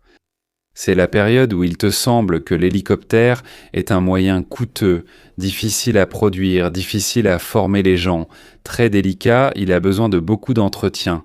C'est quelque chose de très compliqué. Et la disparition de l'hélicoptère est actée. Le dernier chiffre était entre 330 et 350 hélicoptères. Combien d'hélicoptères l'Italie a-t-elle en dotation? Y compris ceux des secours, on arrivait à peine à 300. Même si tu ajoutes ceux des pompiers pour donner une idée, et c'était tous des hélicoptères d'un certain niveau. Beaucoup étaient. On a justement soulevé l'objection. Qu'est-ce qu'ils attendent pour envoyer les bombardiers? Pourquoi ne font-ils pas le bombardement? Ils font le bombardement, ils le font comme ils peuvent le faire, des bombardiers qui, à une certaine altitude, larguent non pas des bombes à chute libre, mais des bombes téléguidées ou des bombes La seule chose que tu peux faire, l'idée du bombardement de Hanoï, le bombardement de Hanoï avec les B-52 au-dessus de Hanoï, qui ouvre la soute et laisse tomber les bombes, tu ne peux plus le faire. Alors, Ça vaut encore la peine de garder les B-52, tu penses, en torta Arcomezecan. À part leur manque de bombardiers stratégiques, il y a un autre point. Normalement, les campagnes stratégiques et de missiles se font au début de la guerre pour neutraliser l'adversaire. Les Russes n'ont jamais acquis la capacité des Américains à mettre l'adversaire hors d'état de nuire uniquement par les seuls missiles. Ils s'en sont rendus compte, que ce soit par manque de couverture satellitaire. Il existe divers rapports concernant le début de la guerre sur la façon dont les Ukrainiens avaient camouflé et déplacé. Les Russes n'ont ni détruit ni localisé toutes les défenses antiaériennes ukrainiennes. Il existe aussi des vidéos dramatiques. Un pilote ukrainien monte à bord de son MiG-29 2 minutes avant l'arrivée des missiles, pour donner une idée. Donc, ils ont quand même réussi à sauver le leur. Les Russes n'ont jamais réussi à gérer cela, mais ils ne l'ont jamais eu historiquement. Ils n'ont pas de flotte de ravitailleurs pour des campagnes stratégiques et disposent de très peu d'appareils pour le ravitaillement en vol, même si la distance est faible. Ils n'ont pas beaucoup d'avions capables de lancer des missiles. Tu peux utiliser le MiG-31, tu peux utiliser les Tupolev, mais on n'est pas à l'échelle des Américains qui, pendant la guerre du Golfe, tiraient 800 missiles en une seule journée. Mais les avions ont besoin d'infrastructures, ils ont besoin d'aéroports, ils ont besoin de pistes, ils ont besoin de radars, ils ont besoin de services de contrôle aérien, ils ont besoin de beaucoup de choses qui sont au sol et qui restent fixes au sol. C'est-à-dire, je vous fais la comparaison avec un drone qui décolle avec 100 mètres de route devant le bureau de tabac. L'aéronautique a besoin de pistes faites d'une certaine manière, parce que pour voler, tu ne peux pas utiliser juste un champ, voilà, disons-le comme ça. Il y a des avions qui ont besoin, surtout les nôtres, qui sont des avions très délicats, de pistes faites d'une certaine manière. C'est un autre type d'entraînement, voilà. Les Américains, qui misent encore beaucoup et à juste titre sur l'aéronautique conventionnelle comme arme offensive, voient aujourd'hui en Iran qu'ils n'arrivent pas à atteindre leurs objectifs. Parce que tout simplement, l'Iran a décidé de ne pas accepter le type de guerre que les Américains lui ont proposé, mais d'en mener une autre, faite de drones et de missiles. Si tu veux me détruire la caserne des Passes d'Aran, vas-y. Tu veux la détruire ? Je sais très bien que ce que tu bombardes là-bas, moi je n'y suis plus, je m'en vais. Ton avion. Merde, il y avait l'avion de 82. Disons que l'Irak et le Kenya avaient une armée beaucoup plus statique. Leur façon de combattre était vraiment archaïque. Ils enterraient encore les chars. Aujourd'hui, même l'Iran, qui a subi un bombardement très lourd, des centaines de Tomahawk pour donner une idée, en plus de tout ce qui a été largué, guidé, etc., au final, ils sont restés opérationnels. Ce n'est pas l'armée la plus avancée du monde. Les campagnes de bombardement stratégiques sont un peu en train de perdre de leur efficacité. Bon. Non, et tu y perds, parce que maintenant, quand on te dit qu'ils ont trouvé des débris datés de 2025, des numéros de série et ainsi de suite, ça veut dire que tu utilises ce qui a été produit hier matin. Maintenant, le deuxième aspect, c'est est-ce que je peux suivre des consommations de ce genre face à des résultats de ce type ? Et cela vaut aussi pour les Russes. C'est-à-dire, quel missile ? Bravo, c'est la même chose. Il a dit « j'ai réussi à neutraliser ». Et ce sont des questions fondamentales sur le type de guerre, si l'on considère la guerre comme un instrument pour modifier rapidement une situation. Je le répète, la guerre n'est pas faite pour détruire des choses et tuer des gens. Ce n'est pas fait comme ça. Elle est faite pour établir des conditions, pour modifier fortement des conditions en peu de temps. Ensuite, elle est menée de cette façon. Si tu n'y arrives pas avec l'outil que nous avons imaginé maintenant, et nous avons l'exemple iranien, nous avons l'exemple ukrainien, la question est de savoir quel type de force qui deviendra efficace pour atteindre les objectifs de la guerre, c'est-à-dire changer la situation. Si je dois garder le porte-avions à 800 km des côtes iraniennes parce que l'Iran pourrait l'endommager, c'est-à-dire il pourrait l'endommager. Je n'ai pas la liberté d'action que je voulais. C'est tout l'intérêt du porte-avions qu'il puisse aller où je veux avec les avions. Commençons, vous voyez, il y a beaucoup de choses qu'ils font, et je n'ai pas touché au Palantir. De l'intelligence artificielle asservie au ciblage, ce qui est tout un autre univers, et qui de toute façon est une partie très importante de ce que nous vivons actuellement. C'est un moment de transition. Peut-être que j'exagère. Hyperbole, mais c'est comme l'apparition de la poudre à canon sur les champs de bataille du XVIe siècle, de l'arquebuse à la place de la pique.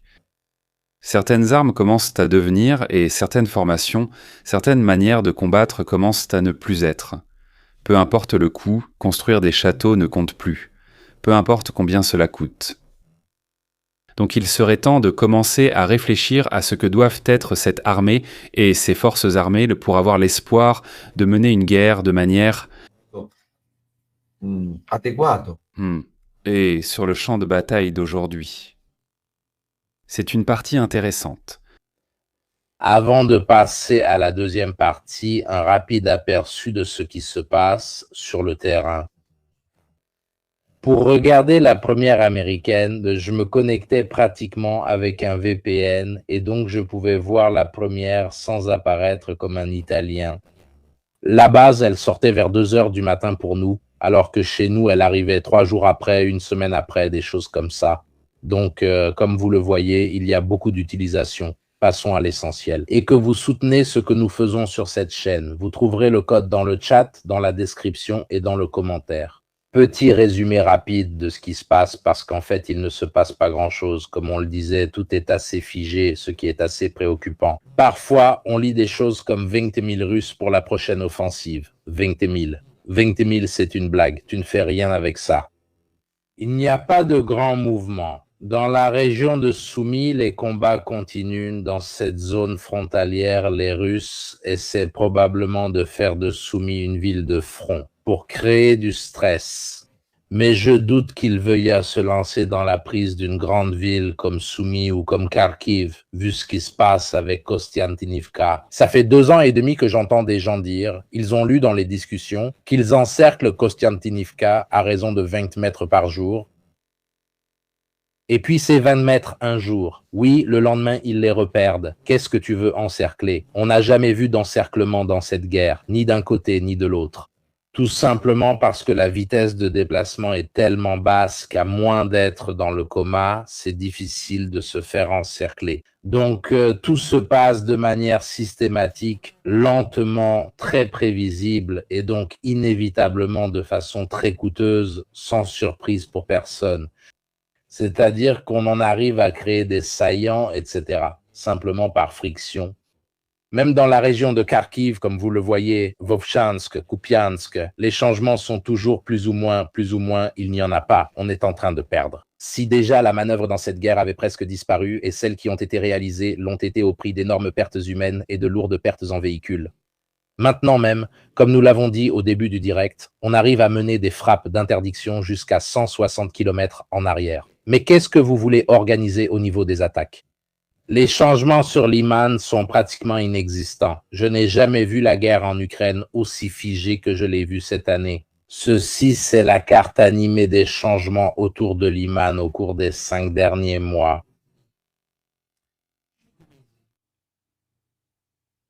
Impercettibile. 5 mois. Vous pouvez voir la date en haut à gauche. 5 mois, ce n'est pas une opinion. Je n'ai jamais vu un front aussi figé que cette année. C'est pour vous donner une idée. Passons à la zone de Siversk, la seule zone qui bouge. Et en effet, même les Russes, dont je vous ai mis les liens, disent « Dans le meilleur des cas, nous serons à portée d'infanterie de Sloviansk à la fin de l'automne de cette année. Bonne chance pour combattre en hiver si l'hiver prochain ressemble à celui de l'an dernier. » Pour la prise de Sloviansk et Siversk, mais ce sont des villes 4 ou 5 fois plus grandes, je ne pense pas que ce soit surprenant, en somme. On parle d'années. Kostiantynivka encerclée. Non, Paolo, vas-y, interviens. Quel est ce terme pour une ville presque encerclée? Tu aurais dû couper la plupart des voies logistiques sur 3 côtés au moins. En réalité, les Russes n'ont pas le contrôle de la voie de ravitaillement à l'arrière, ni des flancs. Eh bien, je peux me référer à la théorie que nous avons. Il est écrit que le combat en zone urbaine doit être évité comme la peste. Voilà. Parce que ce n'est pas exactement cette terminologie, mais les zones habitées doivent être contournées et il faut aller chercher l'ennemi ailleurs, pas à l'intérieur.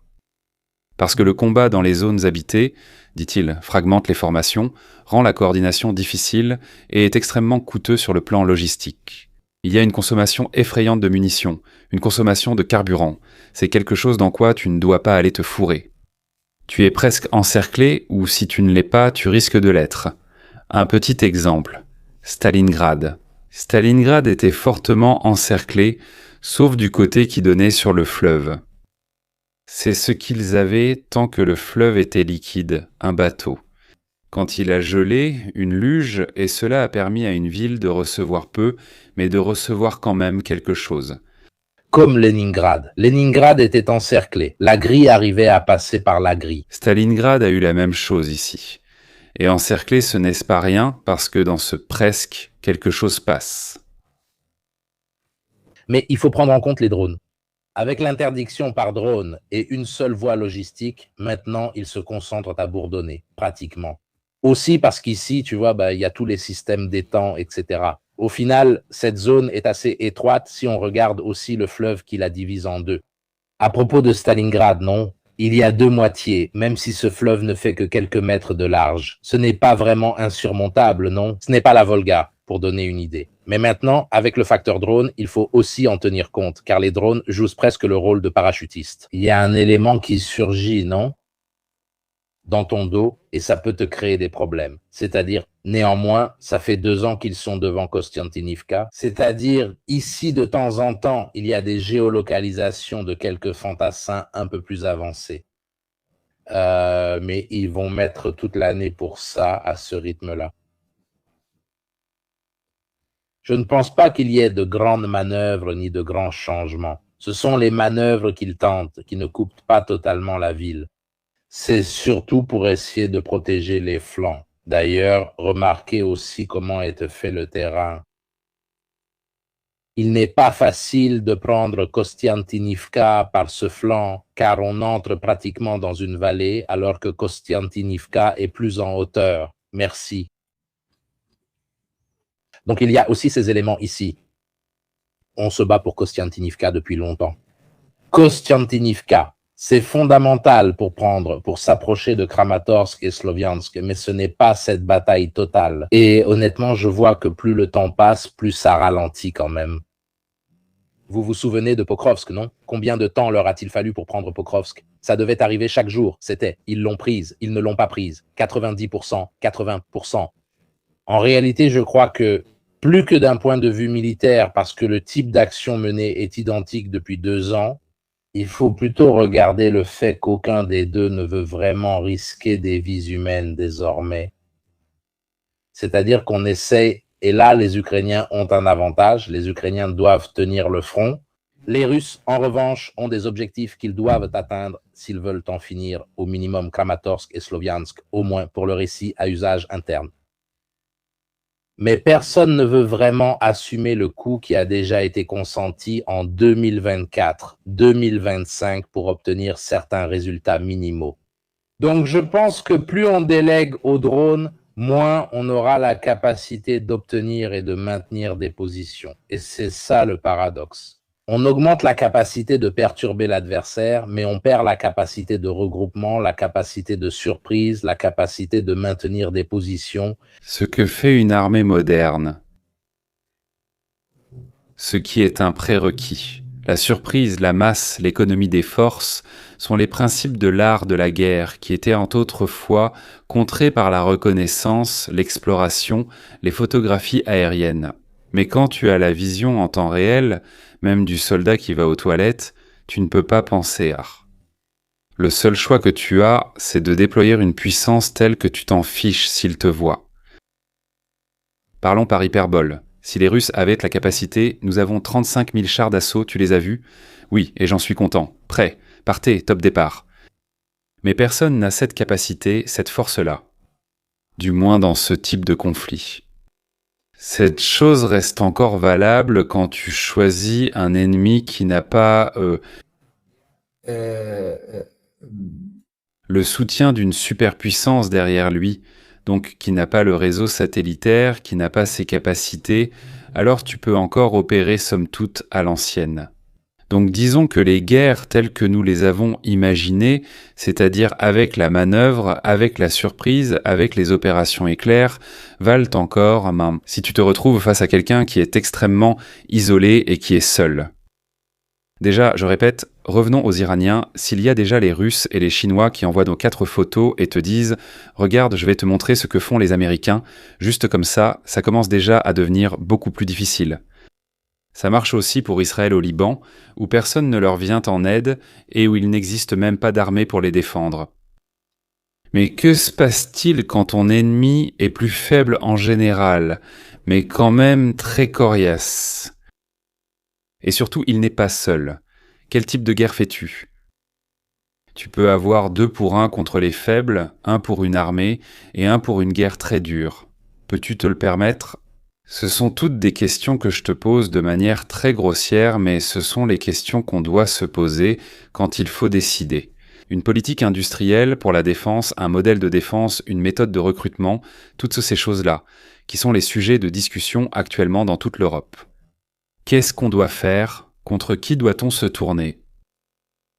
C'est-à-dire, au final, pour les Ukrainiens, ce conflit, ça leur suffit même juste de tenir. Regarde Moro Morté, n'est-ce pas ? Moro 3336 dit « La prochaine guerre commencera donc par une attaque contre les satellites. Si tu en as la capacité, pourquoi pas ? Ça pourrait être un bon début, l'aveuglement, tu reprendrais l'avantage de la surprise. La question est, qui peut frapper un satellite ? Pour dire tout le monde. Voilà, pour dire. Mais la question est intelligente, c'est juste. Juste, si je veux retrouver une certaine liberté d'action, je dois me détacher du fait que même si je vais faire pipi sous un arbre, il me voit. C'est toujours ce problème que je dénonçais. C'est bien beau d'avoir une doctrine comme la guerre multidomaine, qui est entièrement centrée sur la capacité de véhiculer des informations entre les différents systèmes d'armes. Le souci, c'est que si le véhicule fonctionne comme une pyramide et dépend du satellite, s'il détruit ce dernier, tu ne peux plus rien faire. Tu ne coordonnes plus le char d'assaut avec le drone, avec le HIMARS, etc. Fais attention quand tu centralises les choses, parce que ensuite, le point de communication central, le dénominateur commun de toutes les connexions, ça te crée un sacré bordel. En attendant, voici la vidéo de Kostiantynivka. Ce sont les 2026 de Kostiantynivka. Vous pouvez le voir vous-même, il n'y a pas de hasard, tout avance lentement. Je pense qu'ils continueront exactement comme ils le font maintenant en essayant d'atteindre Sloviansk et Kramatorsk et de la terminer là même au détriment sans mobiliser d'autres personnes en masse énorme. Peut-être simplement en renonçant à l'activité ou en réduisant l'activité sur d'autres fronts. Ni plus ni moins, pour conclure, au moins avec ces objectifs qu'ils s'étaient fixés, parce que de toute façon, je pense que d'un point de vue interne, pouvoir dire qu'ils ont pris tout le Donbass, donc tout Luhansk, tout Donetsk, c'est au moins la carte minimale pour réussir à avoir quelque chose à vendre en interne, non ? Parce qu'autrefois, il y avait cette histoire de la libération des pro-russes russophones, russophiles, déclinez-le comme vous voulez. Et il en manque. C'est presque tout ce qu'il leur manque. Une excuse pour partir, pour vous en donner une. Mais ce n'est pas Donald Trump qui déclare la victoire et part, il en annonce 27 et s'en va. Vladimir Poutine n'a pas ce style. Il faut lui reconnaître qu'il est un homme d'une autre époque, parce que je dis que je suis d'accord sur le fait de se donner des objectifs stratégiques, mais lui, il en a. Et il a répété « J'ai monté tout ce bazar pour atteindre les objectifs stratégiques que je m'étais fixés. Je ne déclare pas la victoire tant qu'ils ne sont pas atteints. » Il sait très bien que déclarer la victoire à la Trump, c'est-à-dire une victoire qui n'en est pas une, il ne peut pas se le permettre. Parce que s'il y a bien une chose qui est vraiment mortelle pour un dirigeant russe, c'est de perdre une guerre. Faites attention, celui qui perd la guerre en Russie finit toujours très mal. Peu importe qui c'est. Même à l'époque soviétique, qu'ils aient eu la révolution ou l'invasion de l'Afghanistan. S'ils avaient gagné en Afghanistan, leur régime aurait peut-être duré un peu plus longtemps. Peut-être, mais si tu perds, on ne te le pardonne pas. Il faut comprendre, c'est un système russe. Autant que tu veux, mais au moins on gagne. Parce que si on fait tous ces sacrifices, qu'on se donne autant de mal et qu'on perd en plus. Tu as mentionné la guerre en Afghanistan. C'est intéressant parce que si on prend les chiffres qui circulent autour des pertes russes, mettons même seulement 300 000, donc on est bien en dessous de ce qui est déclaré un peu partout. Ce serait quand même environ 20 fois plus que ce qu'il y a eu en Afghanistan. Si je ne me trompe pas, c'était environ 15 à 19 000, quelque chose comme ça. Pour donner une idée, L'Afghanistan. ça a aussi duré. Ça a duré longtemps et nous avions une force de guérilla, tout compte fait. Ce n'était pas une force militaire, organisée comme celle de l'Ukraine, qui, elle, est bel et bien une armée. Ce n'est pas une armée de bras cassés, non. Ils ont toutes les fonctions d'une armée.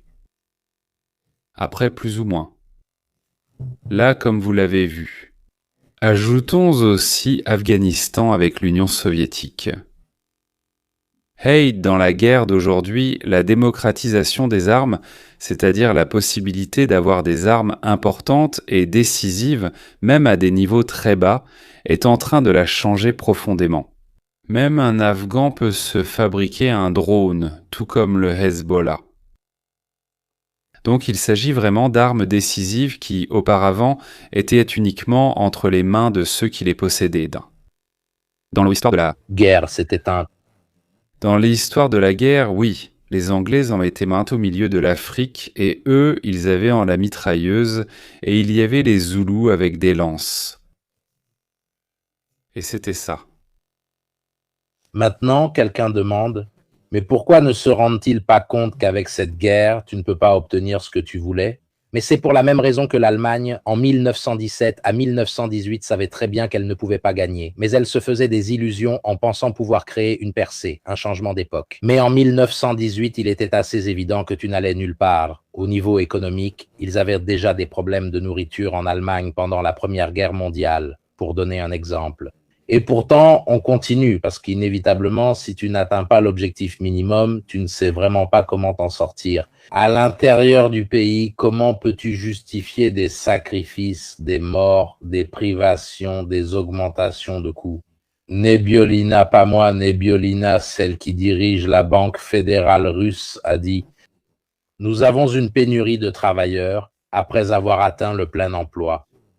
Pour soutenir l'effort de guerre, et comme ils recrutaient aussi dans les usines, ils essayaient de recruter également dans les usines. Conflit, maintenant, il a atteint un goulot d'étranglement dans la production. Inévitablement, ensuite, la disponibilité humaine commence à diminuer. Aussi parce qu'en 2023, l'échec de l'offensive ukrainienne a poussé de nombreux Russes à accepter l'offre commerciale, car ils pensaient que oui, ça allait se débloquer maintenant. 2024 passe, 2025 passe, nous sommes en 2026. Disons que l'offre commerciale, même s'il continue à l'augmenter, n'est pas vraiment si alléchante. Étant donné que tu risques de te retrouver avec 2 ans de guerre et que tes chances de survie deviennent très, très faibles. Pour donner une idée, environ 60% de ceux qui signent le contrat n'arrivent pas à tenir 6 mois. 6 mois à 1 an, c'est la durée de vie moyenne, pour donner une idée. Voici les lignes défensives. Comme la guerre a ralenti, surtout cette année, les Ukrainiens en ont profité pour créer d'autres lignes défensives. Pour vous donner une idée, ici nous sommes du côté de Kostiantynivka, comme ça vous vous faites une idée.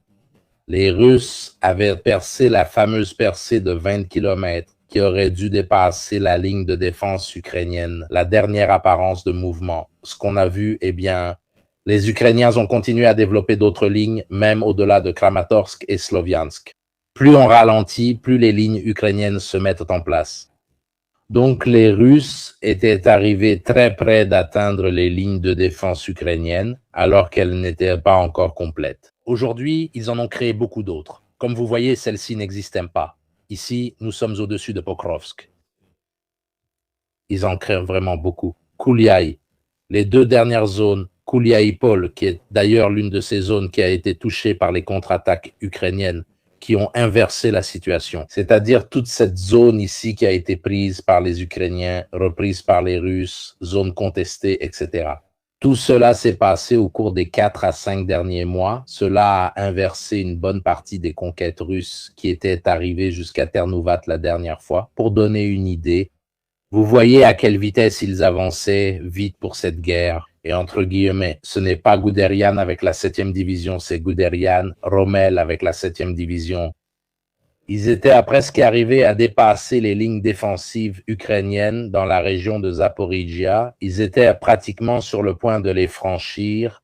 Et puis, soudainement, en plus de cet hiver terrible qui est arrivé, ils se sont embourbés. Et à l'époque, Sindre, si vous vous souvenez, il y a 2 ou 3 mois, un mois, tout le monde cartographiait des territoires qui n'étaient pas consolidés et les considérait comme acquis d'un côté, ce qui n'est toujours pas le cas aujourd'hui. Les Russes n'ont pas encore complètement inversé toutes les pertes territoriales qui se sont produites ces derniers mois à cause des incursions. Maintenant, ces jours-ci, ils ont recommencé à faire des incursions du côté de Ternuvat, qui est un peu plus au nord de Koulia-Epol. Pour vous donner une idée, ce qui se passait était un mouvement de ce type, qui aurait dépassé les positions ukrainiennes à Orihiv. Même chose pour Kamiansk. En bleu, c'était la zone jusqu'où les Russes étaient arrivés. Ils étaient même allés jusqu'à faire des incursions à Krychorivka. Et en bleu, c'est ce qui a été repris par les Ukrainiens. Au cours des derniers mois, si l'on regarde un bilan total, à tel point que les Russes ont amené de nouvelles forces ces dernières semaines dans la zone de Kamiansk qui subit une attaque. Au contraire, maintenant ce sont les Ukrainiens qui font pression sur Kamiansk, alors qu'avant c'était les Russes qui sortaient de Kamiansk et Stepnokis qui allaient jusqu'au nord. Le facteur de pression s'est presque inversé. Qui exerce la pression qui ?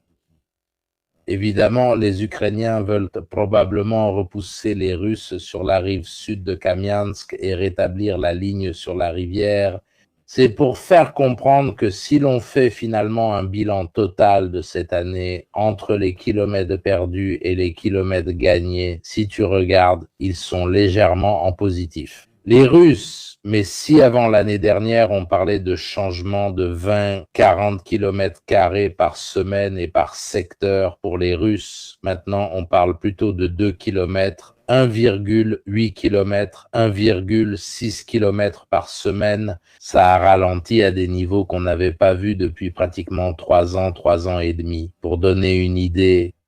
Donc ce sont vraiment des changements minimes. Les drones ne sont pas la cause principale. C'est-à-dire... Même lors d'une catastrophe, tu peux faire ces changements. Ce n'est pas ce qu'on voyait sur le front occidental en Dixit, ce genre de choses.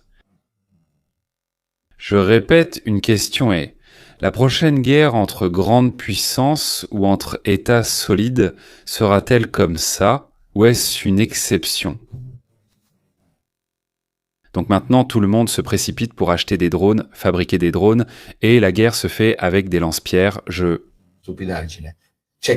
Quel enseignement donne la guerre russo-ukrainienne actuelle ? Quel enseignement apporte la campagne aérienne américaine actuelle en Iran ? Le thème, c'est grande puissance contre puissance moyenne, ce qui, il y a 60 ou 70 ans, n'aurait même pas été un match. Si la Russie s'en prenait à quelqu'un il y a 60 ans, elle l'aurait tout simplement avalé, plus ou moins. Quand elle a essayé avec la Finlande, il faut se rappeler que la Russie s'est quand même mangé la moitié de la Finlande. C'était la Russie d'après la Seconde Guerre mondiale. C'est la même chose. Mais maintenant, quand elle commence à dire, c'est-à-dire une grande puissance qui dépense énormément d'argent, du point de vue militaire, pour réaffirmer qu'elle est une grande puissance. Mais quand elle est ensuite appelée à utiliser cette grande puissance militaire contre un adversaire de niveau moyen, elle se heurte à des difficultés. Alors la question est, quelle doit être la taille de cette puissance pour l'emporter à coup sûr ?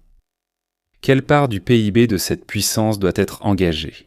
À mon avis, il faut déployer le potentiel dont tu disposes dans les tout premiers jours possibles. Pour s'exprimer, mais ce sont, à mon avis, des questions un peu plus intelligentes que celles de, voilà... Excuse-moi Paolo, par rapport à ton potentiel, combien de ce potentiel arrives-tu à mettre en œuvre dans les premières 72 heures ? À déployer ? Oui, ça oui. Où dans le monde joues-tu à domicile ? Une dispute entre Canadiens et Américains, avec les Américains chez eux, à propos d'une frontière. À part le fait qu'il y a une frontière de 9000 km, c'est la plus longue frontière du monde. Parce que tu as les Américains juste en dessous, tu as 400 millions d'Américains en dessous et 30 millions de Canadiens au-dessus, c'est une situation. Mais si tu dois commencer à t'exprimer dans une confrontation avec la Chine en devant traverser 2 océans, Tu as le potentiel, mais qu'est-ce que tu arrives à transporter de ce côté-là? En fait, c'est ça, Paolo, qui fait la différence. Les Chinois ont une grande capacité à projeter de la puissance. Les Chinois, tu sais, ils disent « Bon, on est en train de construire une grande marine. La question à la marine chinoise, est-ce que je peux poser une question ?» Oui. Mais toi, Chinois, combien de bases as-tu dans le Pacifique? Et tu découvres que la seule base navale que les Chinois ont en dehors de la Chine, c'est un demi-port à Djibouti. Pour le reste, quoi qu'il t'arrive en mer dans le Pacifique, tu dois retourner en Chine. Ce sont tous des éléments sur lesquels il faudrait travailler. À mon avis, ils sont plus intéressants que le résultat. Oui, nous y travaillerons. Voici en 2026, sur le front de Zaporizhia, vous pouvez très bien voir comment tout a changé. Je crois que le plus gros problème, c'est que si tu n'as pas eu la capacité de mettre ton adversaire de côté. Au premier mois de la guerre, les Russes étaient tout près d'y arriver, puis ils se sont entêtés à vouloir atteindre Kiev, au point de détourner des armées même d'autres fronts. Probablement la capacité, disons, des professionnels est remplacée par les mobilisés. Tu perds une grande partie de ta capacité à mener des opérations coordonnées. Et les drones sont devenus pratiquement tellement fondamentaux pour tout faire, la reconnaissance, frapper, faire de l'interdiction. Tu peux même avoir des chars d'enfer, les meilleurs chars de la planète, prenons, je ne sais pas, les meilleurs chars américains.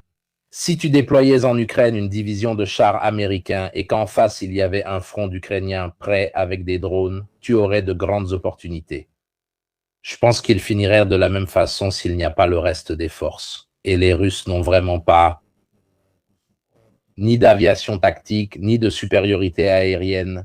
Ils opèrent, beaucoup demandaient, mais pourquoi ne s'infiltrent-ils pas? En réalité, ils opèrent dans une zone couverte par leur défense anti-aérienne. Mais surtout, ils sont surtout très à l'abri.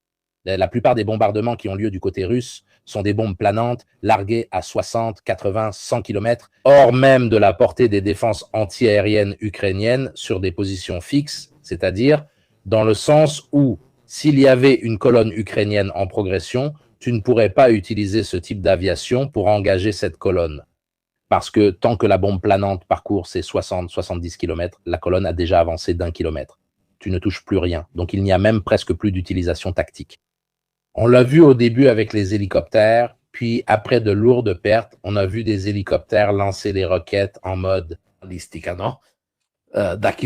imprécis, jusqu'à pratiquement la disparition de l'utilisation de l'hélicoptère, sauf lors de très rares événements. Donc cet engin ne s'est pas imposé.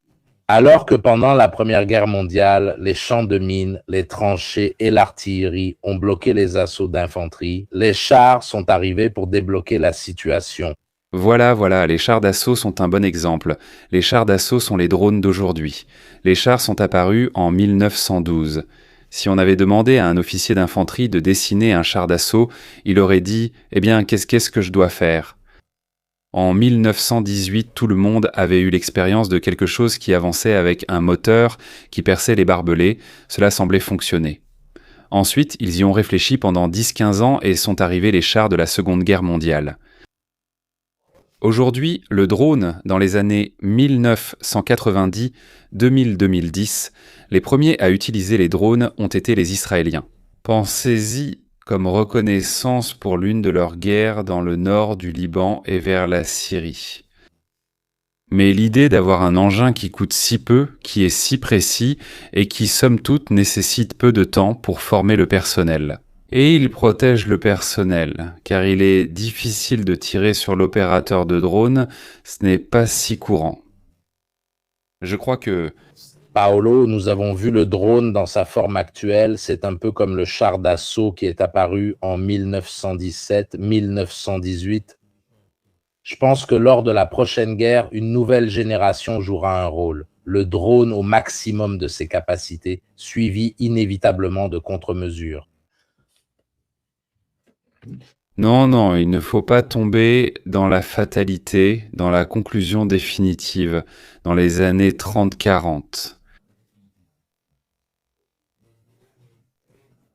Non, l'arme sur laquelle tout le monde mise. Oui, on a inventé le char d'assaut, on a tellement développé le char d'assaut, il y a la bataille, le triomphe du char d'assaut. Mon Dieu, comment fait-on? Mon Dieu, comment fait-on? On fabrique d'abord des canons anti-chars, puis des missiles anti-chars, ce qui rend l'avancée en char plus difficile. Il se passera la même chose avec le drone. Maintenant, il y aura le drone, puis il y aura le drone anti-drone, et à la fin même, le drone sera englouti dans la normalité. La normalité, mais en changeant profondément le champ de bataille et les techniques de combat.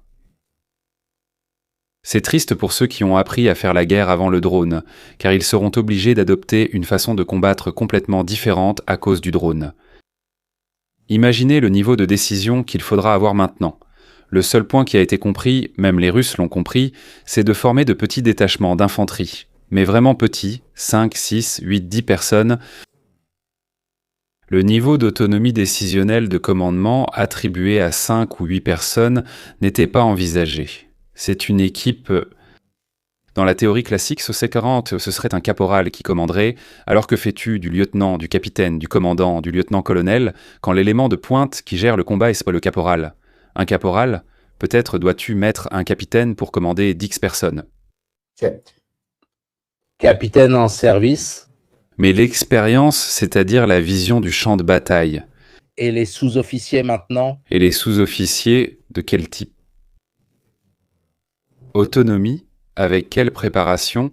Ce sont d'énormes questions qui sont posées, et je sais avec certitude qu'on étudie déjà ces questions-là, mais je sais aussi tout aussi bien que malgré toutes les études que tu fais, il y a toujours deux options, une blanche et une noire, et si tu te trompes d'option, tu perds tout, argent, temps.